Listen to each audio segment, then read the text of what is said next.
Death certificate? Hindi naman patay si tatay ah. Anak, alam kong nasa kwarto ka ng tatay mo. Si nanay. Anak! Nay, tawag niyo po ba ako? Wala. Kala ko nasa loob ka eh. Sige Nay, gagawan ko na po ng pagkain si tatay. Kailangan ko malaman ng totoo. Sorry, Nay. Kailangan kong gawin ito sa'yo. Nay, ito na po pala yung pagkain ni tatay. Ginawan din po pala kita. Buti naman naisip mo pa ako. Thank you anak ha. Welcome Nay. Mahal, kain na tayo. Gumana yung plano ko. Kailangan ko na humingi ng tulong. Ang galing mo din Scarlett, no? Pero mas magaling ako. Nay, hindi ka nahimatay. Anong akala mo sa akin? Tanga? Inamoy ko yung pagkain na binigay mo sa akin. At kaamoy niya yung lason na nilalagay ko sa pagkain ng tatay mo. Ang sama mo, Nay. Well, kailangan ko ang pera ng tatay mo. Inasawa ko lang naman yan kasi mayaman siya. Ipapakulong kita sa ginawa mo kay tatay. Sa tingin mo maniniwala sa'yo ang mga pulis? May CCTV tayo sa bahay. Kitang-kita dyan na ikaw ang gumagawa ng pagkain ng tatay mo. Kanina pa nasa kulang mga pulis. At naririnig nila lahat ng sinasabi mo. Mga pulis? Nasaan na siya? Nakakatakot! Matalino ako, Scarlett. Alam kong gagawin mo yan. Binayaran ko ang mga pulis para din nila kulihin.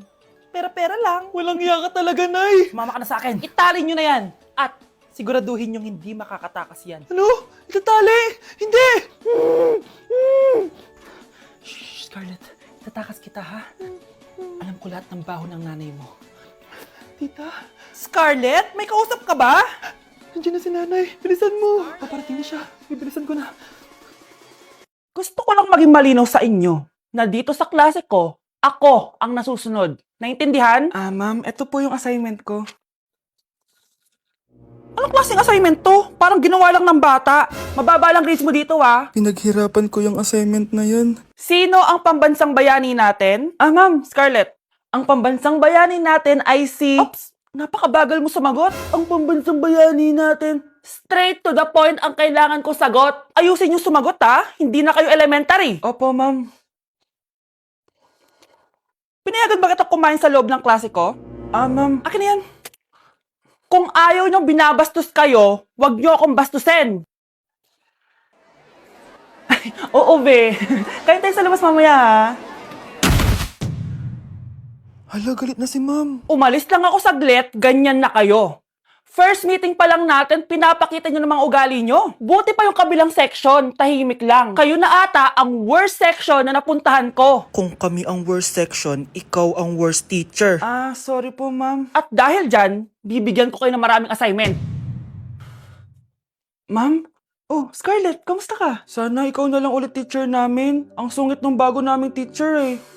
Hayaan mo, next quarter, ako na ulit ang magiging teacher nyo. Talaga, ma'am? Thank you, Lord! Ate, pwede mo ba ako tulungan sa module ko? Kita mo nagbebebe time ako, di ba? Maghihiwalay din kayo. Che! Babe, di talaga ako mapupuhay nang wala ka. Cringe. Saksakin kita dyan eh. Ano, babe? Saksakin kita ng pagmamahal ko, babe. Baliw! A few moments later. Nay, pwede mo ba ako tulungan sa module ko? Grabe na talaga, pare. Ay, may ginagawa ko, anak. Wait lang. Darling? Yes, darling. Tulungan mo nga yung anak natin. Kaya niya na yan. Apakatamad mo talaga. Ikaw nga, puro chismis ginagawa mo eh. Aba, tulungan mo na. Parang di mo anak yun Talaga, di ko naman anak yun. Winawash mo talaga ako, no? Di doon ka na sa anak ng kapit mo. Okay, sabi mo eh. Di dyan ka na sa ampon mong anak. Ampun lang ako. Di magsama kayo ng kapit mo. Sige, maghiwalay na tayo. Sige, maghiwalay tayo. Sinong tinakot mo? Tama na! Sinungaling ka, Nay! Tinago mong ampun lang ako! Anak, sorry, tinago ko sa'yo! May kabit ka, Tay? Niloloko mo kami? It's a prank! It's a prank! Prank lang pala. So, di totoong maghihiwalay kayo, Nay? Oo anak, hindi kami maghihiwalay ng tatay mo. Ay, salamat naman. Pero totoo yung ampun ka talaga. Kuya, try mo po yung sikat na mango na ice cream. Mango na ice cream. Mango is my favorite flavor, so let's try it. Wow, parang ang sarap niya. Tara, bili tayo. So, papunta na ako sa convenience store para hanapin yung famous na mango na yan. Sabi nila meron daw dito sa Vietnam. Kaya pumunta ako dito sa Circle K. Guys, meron dito oh. Hello, kompleto. Guys, excited na ako matry ito. Bilhin na natin. Grabe, napakamahal naman ng mga yan. Ayun guys, binili ko yung mango, yung lemon, tsaka yung peach. Eto na sila. Tikman na natin. Unahin na natin tong si mango kasi ito yung pinakasikat. Sirain ko na. Wow! Mukha talaga siyang mangga in real life, guys. Tapos dito siya hahawakan. Okay, unang kagat.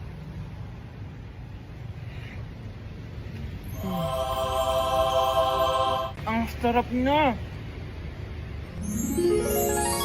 Lasa talaga siyang mangga, promise, na may konting gatas. Medyo maasim din siya na onte. 10 out of 10 to sa akin, guys. Okay, next naman itong peach. Mukha siyang puwet ng bata, oh. Okay, kagatin na natin. Ang nostalgic ng lasa niya. Nangingilo ako guys, sobrang lamig. Pero ang sarap niya, hindi siya sobrang asim, di rin siya sobrang tamis. Like, sobrang sakto lang talaga. For me, 9.5 out of 10 to. Okay, last, etong lemon. Wow, mukha talaga siyang lemon, no? Okay, unang kagat. Ba't parang wala siyang lasa? Tapos, hindi rin siya lasang lemon. Parang ice cream na wala lasang wala. Wala akong nadalasahan. Alam ba kami sakit na ako. 2 out of 10 lang to sa akin kasi hindi niya ako na-satisfy. For me, masarap naman sila kaya itry nyo guys. At kung may gusto pa kayo ipatry sa akin, itatry natin yan. So comment lang kayo guys. Bye! Wow, Edward. Ang ganda naman ng bahay mo. Simula ngayon, Scarlett. Dito ka natitira, ha? Masanay ka na. Matanong ko lang, bakit pala gusto mo akong panagutan? Eh, di ba iniwan mo na ako? Scarlett, hindi naman talaga kita iniwan.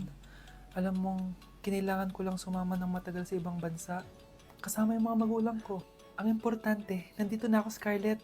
Bubuo na tayo ng pamilya. Ang sarap naman pakinggan nun.